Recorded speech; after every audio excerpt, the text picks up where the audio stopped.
Oke. Ya, Assalamualaikum warahmatullahi wabarakatuh. Jumpa lagi dengan saya, Nafis, di podcastnya Perawat di Jerman. Kali ini ada tamu spesial lagi, Mbak Bena namanya. Nanti bisa Mbak Bena perkenalkan sendiri, kesibukannya apa, dulu pernah kuliah di Jerman jurusan apa, dan lain sebagainya. Mbak, mangga silahkan. Oke, terima kasih. Pertama, nama aku Bena. Aku asalnya dari Indonesia, dari Sumatera Selatan. Pertama kali sampai ke Jerman itu tahun 2012. Benar-benar baru tamat SMA, les bahasa dulu, 6 bulan di Jakarta. Terus berangkat ke Jerman buat ini ya, buat tes di Studienkolleg ya. Pada saat itu 2012 bisa dibilang anak Indonesia belum banyak di sana. Secara umum orang-orang Indonesia belum tahu banyak ya soal Jerman ya. Jadi kayak ketika zaman itu aku masuk Studienkolleg, terus habis itu kuliah, eh, sebetulnya pada saat itu aku termasuk orang-orang yang bisa dibilang pionir uh, sebagai orang Indonesia di kampusku. Oke, tadi apa ya? Pertanyaan tadi kesibukan ya. Aku baru lulus dari kampus di Jerman itu tahun kemarin, bulan Oktober bisa dibilang. Nah, setelah itu karena beberapa hal aku memutuskan pulang ke Indonesia. Sekarang aku di posisi yang belum punya kesibukan yang signifikan. Sebenarnya banyak hal sih yang apa istilahnya diikhtiarkan gitu, tapi qadarullah belum bertemu takdirnya. Jadi sekarang waktunya banyak nambah skill aja, kayak belajar hal baru dan belajar bahasa baru lagi gitu. Keren sekali. Wah, masuk bahasa Jerman juga jangan sampai lupa. Betul. Tapi Kalau pasti, kita, ya. yes, Gimana, Mbak? Silakan. kalau ditanya intinya job seeker sih, Keren, keren lah. ininya posisinya. Mantap. Mbak itu dulu lulusan apa Mbak S1 di Jermannya? Bachelor of Engineering. Berarti itu kan Mbak kan jadinya engineer ya kalau udah, atau insinyur ya kalau udah gitu ya. Itu jurusannya apa Mbak kemarin? Eh, Jurusannya namanya kalau bahasa Jerman itu Energi Wirtschaft dan Energi Manajemen. Fakultasnya Maschinenbau und Energietechnik. Jadi kalau di Indonesia mungkin sarjana teknik kali ya gelarnya. Kayak zaman sekarang udah jarang gelar yang namanya insinyur gitu. Berarti itu kalau di bahasa Indonesia kan jurusan apa itu Mbak? Energi manajemen dan energi finance atau energi ekonomi ya. Mantap mantap, keren sekali. Mm-mm. Kemarin skripsinya tentang apa Mbak? Kemarin skripsinya itu aku dapat ide buat ngebahas sebuah teknologi dari photovoltaic solar cell, termasuk hal yang sangat baru ya. Jadi itu teknologi uh, fotovoltaik yang transparan, yang nanti itu kalau memang bisa masuk ke fase mass production, dia bisa ngegantiin fungsi dari jendela. Itu tuh nanti aplikasinya ke gedung-gedung pencakar langit ya, karena dia persentase kacanya mungkin apa ya bilang ya, sekitar 90% ya istilahnya ya dari volume gedungnya. Jadi itu nanti pemakaiannya sangat-sangat apa dibilang sangat-sangat jadi nambah status smart building lah istilahnya, atau smart house gitu.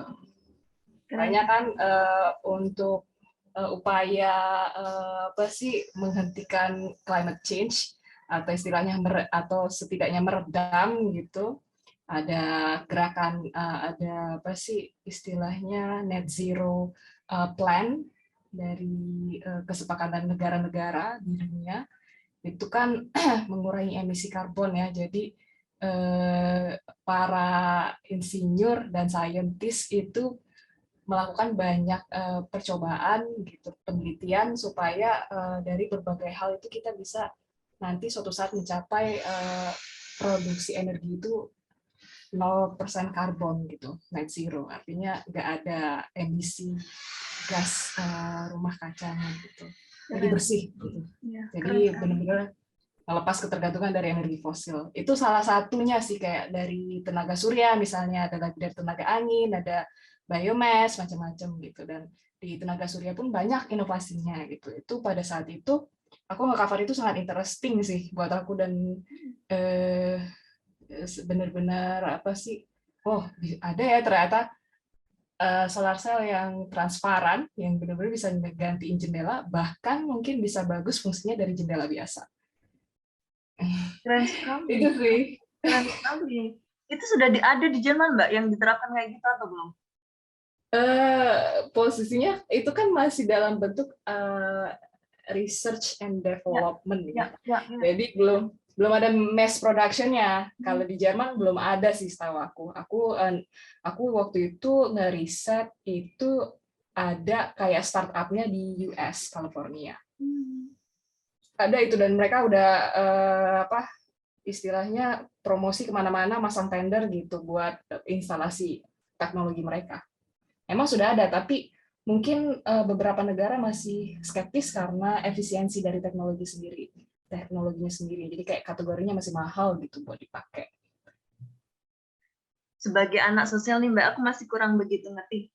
Skripsinya itu berarti endingnya kita tuh studi pustaka atau Mbak tuh terjun ke lapangan melakukan percobaan-percobaan seperti itu atau seperti apa? Ya, kalau misalnya di Jerman itu kan ada yang namanya Literaturarbeit, dua ini ya, dua Möglichkeit ya namanya. Satu Literaturarbeit itu literatur base, satu lagi itu apa ya disebutnya, aku lupa. Jadi yang ke lapangan gitu, survei dan apa sih, ngumpulin data gitu-gitu kan. Nah, aku waktu itu literatur base statusnya. Jadi kayak cari informasi tentang teknologi yang paling baru itu, dan apa sih, ngebahas teori-teorinya secara umum dan secara spesifik itu. Keren sekali, mantap. Mbak, tantangan kuliah jurusan itu apa, Mbak? Kalau kan tadi aku udah bilang ya di awal, itu kan zaman aku baru datang itu, waktu itu tuh pokoknya kalau ikut acara seminar ya, acara seminar PPI gitu, yang di situ kan kakak kelas yang entah udah kerja, entah udah semester atas gitu kan, entah yang lagi S2, pokoknya macam-macam deh. Aku suka ikut seminar kan supaya nambah semangat, motivasi gitu. Rata-rata tuh orang pokoknya selalu bilang kayak gini, anak Indonesia yang datang ke Jerman itu kan udah banyak berguguran dari fase Studienkolleg ya, atau pokoknya belum nyampe lah pokoknya sampai ke bangku kampus gitu, bangku kuliah gitu, udah buru pulang karena nggak bisa memenuhi syarat kan. Nah, salah satunya kan jalurnya Studienkolleg ya, untuk masuk kuliah di Jerman itu. Nah, di Studienkolleg aja udah banyak yang berguguran. Udah gitu kalau udah masuk kampus, itu juga di semester-semester awal itu juga krusial banget. Dan selalu dibilang, pokoknya anak Indonesia itu yang sampai tahap ke dapat ijazah S1, ini case-nya untuk S1 ya, bachelor, itu 25% cuma. Dia bilang. Itu nggak tahu ya datanya dari mana, tapi banyak banget orang yang bilang kayak gitu, 25%. Jadi kan bikin kita semangat ya, bikin kita berusaha untuk mencoba yang terbaik gitu. Tapi di kenyataannya apa yang kita alami itu sebenarnya benar-benar banyak banget sih, terutama bagian dari bertumbuh ya, karena kan kita juga sebagai early 20 itu kan early adult, apa sih istilahnya, pokoknya kita adulting, dan itu tuh adulting ngerantau di negara orang di mana kita hidup misalnya sebagai muslim kan, sebagai minoritas gitu. Begitu orang Asia, ibaratnya kita bisa jadi minority among the minorities gitu. Pokoknya banyak banget kendalanya, dan intinya sih kita harus mengenal diri sendiri sih kuncinya. Benar-benar kita harus mencari kekurangan kita, dan mengenal kekurangan dan kelebihan, sehingga kita bisa memanfaatkan apa sih potensi diri kita ya dengan versi yang terbaik gitu. Karena kendala atau masalah itu kan selalu ada, mau kita hidup di Indonesia atau di Jerman gitu. Mungkin di Jerman ya beda versinya gitu, tapi pasti kita juga di Indonesia ada gitu versinya. Cuman ya aku sebagai orang yang sekarang udah akhir 20-an umurnya, habis juga ya kalau nggak salah kita seumuran ya kalau nggak salah. Bisa bilang sih pokoknya jalanin aja proses pendewasaan. Mau kamu hidup dimanapun, kamu akan mengalami itu gitu. Dan tantangan kuliah di Jerman yang paling susah adalah kamu harus tahu kondisi di lapangan itu akan seperti apa. Maksudnya gini, kalau di zaman aku posisinya pada saat itu kuliah cuma bertiga, yang satu jurusan orang Indonesianya gitu di Fakultas Maschinenbau itu kan mesin ya, teknik mesin. Sebenarnya kita juga belajar pelajaran teknik mesin karena itu fakultasnya gitu. Itu tuh bukan nggak ada sih, orang cewek perempuannya tuh dikit banget. Kuota perempuannya bener-bener dikit. Jadi itu keras juga sih kondisinya. Mungkin di Indonesia juga sama ya, kalau fakultas teknik mesin cewek-ceweknya juga nggak banyak, lebih dominan cowok-cowok gitu. Nah pertama di situ kendalanya, dan selain itu ya orang Jerman tuh banyak yang kaku. Kaku dalam artian apa ya dia diem aja kalau kita nggak ngomong, kalau kita nggak bertanya dia nggak akan peduli. Mereka nggak akan peduli. Kayak that's not my problem gitu, kecuali kita bilang kita kesusahan dan kita butuh bantuan gitu. Jadi kita harus selalu jadi orang yang pertama approach. Nanti lama-lama mereka juga terbuka dan lebih ke sistem oportunis sih sebenarnya. Kayak gue butuh lu juga bisa gue bantuin gitu. Maksudnya sama-sama simbiosis mutualisme sih, mostly ya. Hubungan sama orang Jerman tuh gampangnya kayak gitu sebenarnya, oportunis. Nggak apa-apa, ibaratnya kita dimanfaatin, kayak ya kita manfaatin juga balik gitu. Apa ya kesusahannya, jadi intinya dari segi bahasa sih. Segi bahasa sama perbedaan culture, karakter ke orang Jerman. Jadi kita harus aktif, jadi orang yang aktif dan jadi pengamat yang baik gitu, pengamat diri sendiri dan lingkungan kondisi sekitar. Ya, kayak gitu sih. Kalau dari kuliahnya Mbak, waktu mengikuti kuliah di Jerman gitu S1, tantangannya maksudnya dari selain bahasa, penyesuaian dalam kelas, atau Mbak bisa mengikuti semua pelajaran di kelas, atau seperti apa? Gimana cara Mbak menyiasatinya gitu waktu masa kuliah itu? Biar bisa lulus nilai bagus gitu. Oke, teknis banget ya. Kalau awal sih sebenarnya benar-benar the hardest proses ya pas awal ya. Namanya segala sesuatu yang baru itu kan susahnya pasti di awal. Nah itu tuh awal kuliah itu nggak ngerti apa sih namanya, materi dosen itu. Pokoknya dia kelas dosen itu tuh paling banyak ngerti cuma 60%. Dia ngomong dari kelas, misalnya satu hari itu kan bisa 2 jam ya, bisa 2 kelas gitu untuk satu pelajaran dalam 1 minggu maksimal, kurikulumnya seperti itu kan. Nah pokoknya paling banyak tuh ngerasanya dulu cuman ngerti 60%, nggak bisa sampai 80%, apalagi 100% gitu. Dan kebanyakan tuh benar-benar rooming gitu. Nah di situ sih posisinya sebenarnya nggak nggak cuman satu orang dua orang. Aku yakin mostly semua orang ngalamin hal itu. Karena kan bahasa Jerman benar-benar bahasa yang baru ya buat mostly orang Indonesia yang nggak dapet pelajaran bahasa asing, bahasa Jerman di sekolah sebelumnya gitu, level sebelumnya. Jadi meskipun kamu udah tes kayak udah sampai C1 levelnya kan terhitungnya kalau udah masuk kuliah itu kan, tetap aja rooming. Tapi disitulah memang prosesnya, dan emang butuh jam terbang buat nyaman kuliah itu. Suatu hari itu datang tuh enak gitu. Maksudnya aku juga orang yang tipenya tuh kalau masuk kelas, jenis apapun kelasnya tuh kalau bisa tuh manfaatin sebanyak-banyaknya buat belajar di kelas. Kayak supaya ngerasa lounge ya atau worth it gitu kalau bilangnya. Kalau enggak ya ngapain gue datang ke kelas kalau nggak belajar. Jadi pengennya itu kan ngerti kan. Jadi pada saat awal-awal kuliah tuh nggak ngerti tuh bener-bener kecil hati banget dan down banget lah pokoknya, dan itu berlangsung beberapa semester. Jadi intinya setelah aku kuliah dan di semester atas gitu, kayak udah banyak analisis kan dari diri sendiri, data kekurangan, terus kayak kondisi di lapangan, jadinya gimana caranya buat berprestasi dalam kelas itu gitu. Kalau kita tahu kekurangan kita, kita komunikasikan itu dengan guru kita gitu, dan bertanya, istilahnya cari solusi untuk menyelesaikan masalah kita, entah bentuknya misalnya bertanya ke teman, entah teman Indonesia atau teman Jerman, pokoknya cari teman yang pintar. Kamu kalau ngelihat di kelas tuh cari orang yang pintar, dan jangan ngerasa malu kamu orang yang paling bego di kelas, karena justru kamu adalah orang yang beruntung. Kalau kamu ada orang yang paling bego di kelas itu, berarti kamu akan naik levelnya. Kalau kamu orang yang paling pintar di kelas itu, justru kamu susah buat naikin level kayaknya.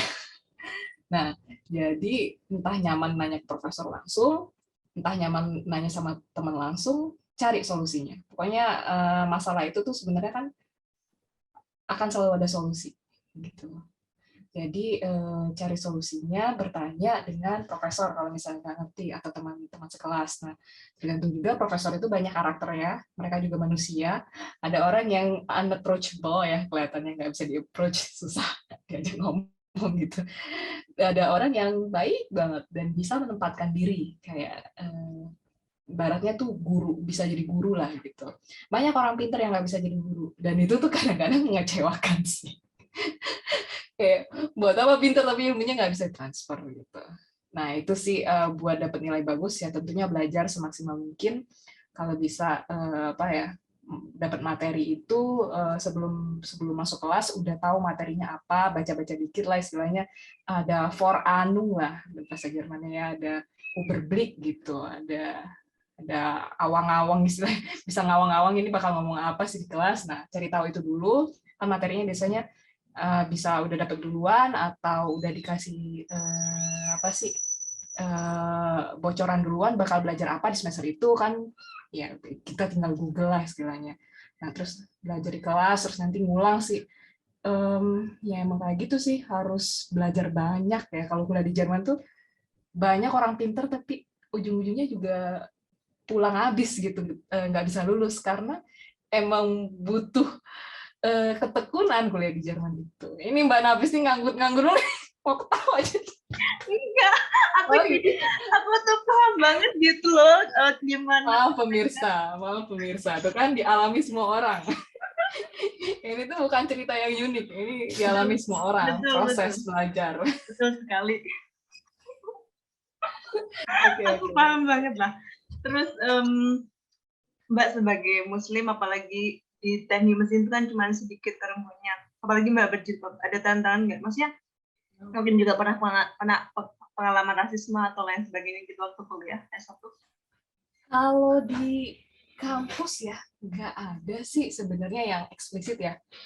Kadang kan mungkin orang yang baperan aja kayak ngira-ngira itu orang kayaknya rasis deh, profesor kayak rasis deh, tapi kan belum tentu ya, dan kayak kalau dia nggak eksplisit bodo amat gitu. Maksudnya kalau di Jerman itu mau nggak mau kita akan jadi orang yang individual sih, mostly ya. Individual dan artian kayak nggak baperan, terus kayak lebih ngurusin urusan pribadi daripada urusan orang lain gitu. Biasanya kalau orang udah bertahun-tahun hidup di Jerman nanti lama-kelamaan pinter apa, jadi pintar ngolah hidup sendiri gitu dan nggak sibuk sama hidup orang lain gitu. Jadi nggak baperan tadi ya. Ya kadang-kadang ada misalnya di luar kampus saja. Pengalaman-pengalaman kayak gitu sih potensi besarnya sebenarnya di luar kampus ya. Tapi ada juga kejadian yang itu terjadi di kampus dan benar-benar nggak fair banget sih case-nya, itu ada beberapa cerita gitu ya. Alhamdulillah aku nggak mengalami itu di dalam kampus. Jadi ya sebenarnya kayak ada guru-guru aja sih yang kelihatan unapproachable dan emang ngomongnya kasar, dalam artian sama orang Jerman kan emang to the point ya ngomongnya, tapi to the point itu juga bahasanya nggak enak juga masalahnya. Jadi udah the point ngatain gitu misalnya, itu kan nggak enak banget ya, berturut-turut nggak enaknya tuh. Ada yang kayak gitu dan itu tuh sah-sah aja gitu. Jadi kita ya bisa aja sih yang kayak gitu ya, cukup mumpung ngomongnya bahasa Jerman kan, di ini dulu tuh kupingnya dimatiin dulu tuh, masuk kanan keluar kiri ibaratnya, nggak usah didengerin kalau kata-kata yang menyakitkan gitu. Tapi pokoknya kalau segala sesuatu yang unfair atau diskriminasi itu pada dasarnya ada aturan yang mengatur dan itu tidak boleh terjadi di dalam kampus gitu. Kalau ada profesor yang sampai kayak gitu, kita bisa aduin langsung ke dekan. Langsung ke dekan fakultas bisa kita aduin kalau ada yang rasis misalnya. Pokoknya semua staf kampus sih secara umum sih, dan itu nggak boleh karena kampus itu adalah tempat yang istilahnya Gegendiskriminierung ya, gitu loh, anti diskriminasi global gitu atmosfernya. Iya paling perasaan kayak gitu aja. Ada juga yang ngomong langsung gitu, kamu nggak boleh nanya ini ke saya gitu. Ada sih beberapa kali aku ngalamin, nggak berapa kali sih, maksudnya aku ngalamin sendiri. Ada juga temen yang kayak ngerasa kayak gitu. Ada profesor yang kayak gitu ya. Cara nge-handle masalah kayak gitu ya, ada aja sih solusinya biasanya. Ya entah kita belajar sendiri dan semoga aja pelajarannya nggak terlalu susah gitu. Atau kan kita cari bikin grup study group yang Gruppenarbeit sama-sama belajar gitu. Ya alhamdulillah case-nya di fakultas aku tuh pelajaran itu tuh ada sama guru yang kayak gitu tuh, jadi masih bisa lulus lah, tapi agak susah nilainya bagus gitu. Case-nya alhamdulillah qadarullah kayak gitu. Tapi kalau misalnya yang benar-benar yang paling susah kayak gitu, wah itu susah sih. Kalau udah dosennya sulitin, udah gitu pelajaran udah paling sulit, wah itu orang-orang biasanya protes sih. Jadi kalau di kampus tuh kita ada grup senat mahasiswa juga kan, kayak apa sih kalau di Indonesia tuh BEM ya, Badan Eksekutif Mahasiswa. Nah, kita kan ada yang kayak gitu tuh. Jadi kita sebenarnya bisa protes dan kita bisa mengajukan itu ke dekanat gitu, senatnya profesor-profesor gitu. Dan itu bisa diproses segala macam gitu. Jadi kita bisa menyuarakan hak kita juga ke para profesor. Pernah sih case-nya ada kayak gitu, kayak ada ujian namanya Machine Elemente. Jadi itu apa sih bahasa Indonesianya, elemen mesin-mesin gitu. Ujiannya tuh saking rumitnya tuh ada 3 macam dan itu cuma waktu 2 jam gitu. Ada gambar, ada teori, ada hitungan. Nah, itu tuh waktu itu semua orang protes karena tingkat kelulusannya rendah banget dan rata-rata orang tuh merasa ini nggak mungkin dikerjain cuma dalam 2 jam. Apalagi gambarnya, gambar kita itu gambar manual pakai pensil, gambar elemen mesin di mana itu harus kita gambar, misalnya case-nya tampak depan, tampak belakang, tapi itu bukan mesin satu elemen doang gitu, misalnya satu baut gitu istilahnya. Ini kayak mesin gabungan gitu, kita harus gambar dari sudut depan gitu. Nah, itu tuh nggak mungkin terlalu rumit, terlalu kompleks, pokoknya nggak mungkin kerjaan dalam 2 jam. Akhirnya orang-orang pada protes kan, demo atau gimana nggak tahu, pokoknya protes sampai ke profesor. Akhirnya dinasehatin tuh profesornya yang itu sama tim profesor dekanat, pokoknya dinasehatin. Akhirnya ujiannya digampangin. Habis itu orang-orang jadi lebih muglish atau lebih mungkin lulus gitu. Intinya sih kita tuh harus aktif gitu, karena sebenarnya banyak possibility ya untuk menyelesaikan segala jenis masalah gitu, kayak gitu. Tapi harus digarisbawahi sih, kalau di Jerman kita nggak punya profesor counselor atau supervisor gitu. Kalau nggak salah, kalau kayak orang kuliah di US atau ini di US ya, yang aku tahu, aku nggak tahu kalau di UK dan tempat lain. Jadi setiap orang itu punya profesor pembimbing dalam artian bukan pembimbing skripsi, tapi pembimbing pembimbing akademis gitu. Ya, jadi dia akan mengirim kita. Kalau di Indonesia kalau nggak salah namanya dosen wali gitu deh. Ada ya di Indonesia? Ada dosen wali. Oh, interesting. Nah, kita nggak punya itu di Jerman. Kita nggak punya itu di Jerman, kecuali kita datang ke konsul profesor perpelajaran yang emang kita kesusahan. Dia kan punya Sprechstunde atau jam praktek ya, di mana kita bisa ganggu profesor itu dengan segala pertanyaan yang kita punya gitu, entah masalah pelajaran, hal kecil, dan masalah moral juga, kayak Pak saya stres, saya nggak lulus pelajaran Anda gimana gitu misalnya. Dan ada juga konsul dekanat jadi profesor yang posisinya sebagai dekan tuh bisa gitu. Jadi kondisinya tuh banyak hal yang bisa kita perjuangkan supaya kita nggak bakal di DO pada akhirnya. Dan itu kan aturannya kan ketat ya, kalau di Jerman 3 kali ujian, ada yang 2 kali kesempatan DO gitu kalau nggak lulus gitu kan. Berat sekali. Mbak, mau penasaran kenapa Mbak memilih jurusan itu? Kenapa motivasinya, atau kok bisa gitu, atau apa gitu maksudnya, intergrunya, background-nya gimana? Interesting sih, karena aku dulu itu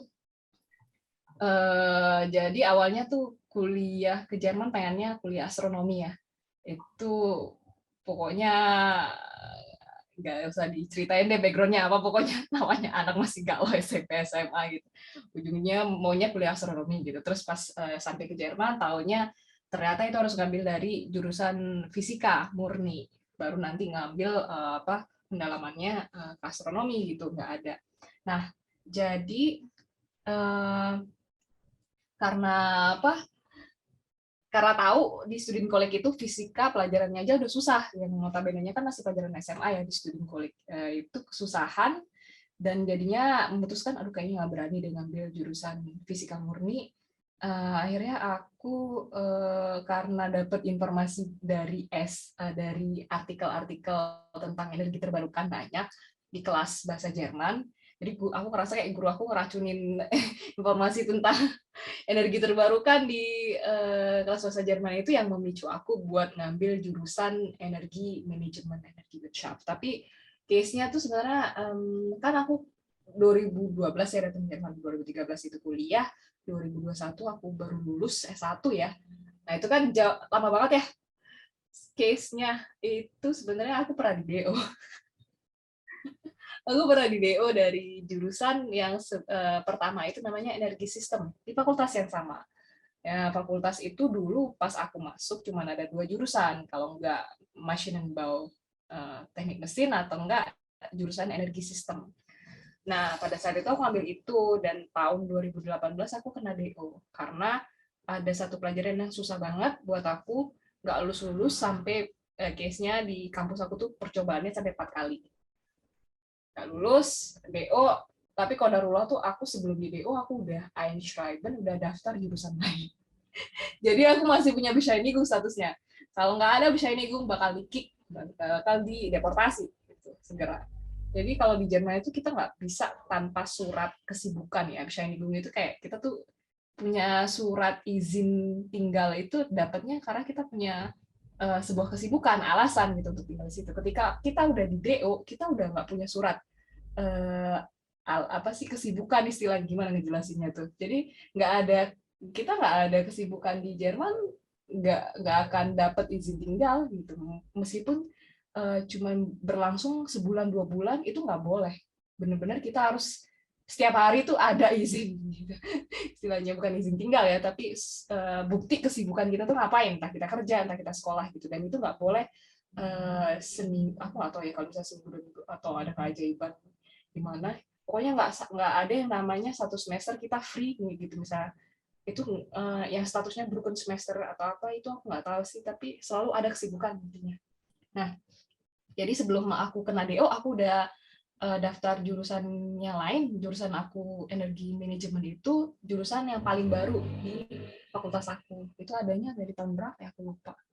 Pokoknya 2018 itu udah berlangsung kayak 5 semester apa kalau nggak salah. Nah, jadi aku akhirnya yang udah di DO dari energi sistem, ya udah aku ngetranskrip nilai aku ke jurusan yang baru, kan satu fakultas ya, jadi nilai-nilainya tuh mirip-mirip kurikulumnya gitu, mata pelajarannya. Nah itu sempat juga sih kayak gambling sama pihak imigrasi, udah pasrah tuh, udah lama kan kuliahnya, kayak mereka bisa nggak ya diyakinkan kalau aku masih mau bertahan di sini. Itu kan case-nya beda-beda, unik-unik ya, jadi jangan diikutin. Jangan diturutin jalannya, insya Allah teman-teman bisa lebih baik. Dan ngeri sih waktu itu udah di persimpangan jalan yang gimana, udah kayak serah deh gue mau pulang enggak. terserah maksudnya gimana. Aduh, ini udah bener-bener suratan takdir Allah nih, kayak bakal tetap bisa di sini atau enggak, karena udah nggak bisa diapa-apain gitu, cuman keputusan ABH yang menentukan. Ya sebenarnya itu takdirnya aku yang udah tertulis sih, tapi pada saat itu ya kita kan nggak tahu apa-apa, aku nggak tahu apa-apa bakal bisa bertahan atau enggak. Mbak, setelah kuliah di Jerman, S1 selesai, kan keren banget ya. Udah bisa selesai gitu kuliah di Jerman. Apa insight yang Mbak dapat yang mungkin bisa dikembangkan di Indonesia, atau ide-ide apa yang muncul kemudian, ada apa mungkin yang bisa dikembangkan, atau apa yang bisa ditiru dari Jerman untuk Indonesia gitu? Kalau secara umum banyak ya, hidup misalnya budaya orang di Jerman gitu yang bisa diambil baik-baiknya tuh banyak gitu. Kayak apa ke mereka itu sangat-sangat mementingkan yang namanya hal-hal yang bisa mencegah climate change gitu. Dari segi Klimawandel aja tuh mereka ngelakuin banyak hal, dari segi reformasi energi supaya mencapai net zero tadi atau melepaskan diri dari energi fosil itu. Mereka salah satu negara yang maju gitu perkembangannya gitu. Mungkin bukan yang paling bagus sih Jerman sendiri, di negara Eropa, di negara misalnya negara Skandinavia lebih bagus gitu progresnya. Tapi mereka berjalan gitu progresnya gitu. Kayak apa sih? Ya terakhir itu yang dari penelitian aku itu, bukan penelitian, dari riset aku itu, riset secara literatur itu, Jerman itu 30% energi terbarukannya gitu dari penggunaan listrik secara total gitu. Nah, 30% itu udah terhitung banyak gitu, dan di mereka itu nge-plan, seingat aku tuh 2045 buat 80% ya kalau nggak salah. Nah, pokoknya 2050 atau 2060 itu jadi 100% gitu energi terbarukan. Itu ada hukumnya tersendiri, namanya Erneuerbare Energiengesetz, EEG. Itu gampang banget, bisa dicek lagi faktanya. Aku lupa tahun 2045 itu apa udah benar-benar net zero ya, carbon free, aku juga lupa. Pokoknya mereka 2022 ini tuh statusnya tuh udah kelampau dari chill mereka, dari rencana mereka udah tercapai gitu. Terus jadi mereka ngeset plan dalam jangka waktu yang bertahap gitu, dan mereka udah mencapai chill itu, bahkan lebih gitu, lebih sedikit gitu. Dan mereka terusin kan. Kalau di Indonesia kayak masih jauh sih kesadarannya, dan itu mungkin lebih ke dari hal-hal dari masing-masing individu dulu kali ya, karena kita nggak bisa mengubah dunia tanpa mengubah diri sendiri. Sementara kalau di Indonesia tuh kayak aturan pemerintahnya ya beda sama aturan pemerintah Jerman gitu dalam gerakan memangkas energi fosilnya gitu. Jadi kayak lebih ke diri sendiri aja yang sadar, kayak dari buang sampah, jangan buang sampah sembarangan, terus kayak penggunaan plastik gitu sebisa mungkin. Kita kalau di Jerman udah biasa belanja pakai kantong bawa sendiri kan, nah itu dilestarikan ke kebiasaannya di sini gitu. Terus apa sih, kalau jajan bawa kotak makanan gitu, mulai belajar sih hal yang kecil kayak gitu kan. Kita harus kreatif aja sih buat melakukan perubahan itu gitu. Kalau apalagi ya, kalau yang bisa diambil tuh dari budaya di sana, kerja ya, budaya efisiensi kerja. Orang Jerman itu termasuk yang kerjanya efisien. Mungkin nggak workaholic, bukan yang paling workaholic culture-nya, tapi efisien kerjanya gitu. Jadi lebih kecil oriented. Nah, benar. Goal apa sih bahasa Inggrisnya chill oriented itu? Pokoknya fokus ke tujuan gitu ya. Iya, dia pokoknya goalnya harus tercapai aja. Goal apa? Lupa. Nah, itu harus tercapai tujuannya dengan cara-cara yang halal ya, maksudnya sebagai muslim jangan dengan segala cara ya. Nah, efisien itu kayak gitu mereka kerja. Jadi chill oriented, harus mencapai tujuan. Dan kayak kalau dari Arbeitsklimanya ini mungkin Mbak Nafis lebih tahu nih, kerjanya cuma 8 jam gitu. Udah gitu kalau Wochenende akhir Minggu nggak boleh diganggu, yang namanya kerja ya kerja, udah malam ya bos nggak bakal ganggu. Nah itu di Indonesia susah banget tuh culture yang kayak gitu tuh. Orang kerja kayak 24 jam seminggu gitu. Maksudnya 24 jam tiap hari gitu sama seminggu gitu. Kayak diganggu, bisa aja malam-malam diganggu. Terus disuruh apa gitu. Nah, kayak gitu sih. Kita sambung di edisi kedua ya habis ini, Mbak. Oke. Oke, bis gleich. Ya, habis guys.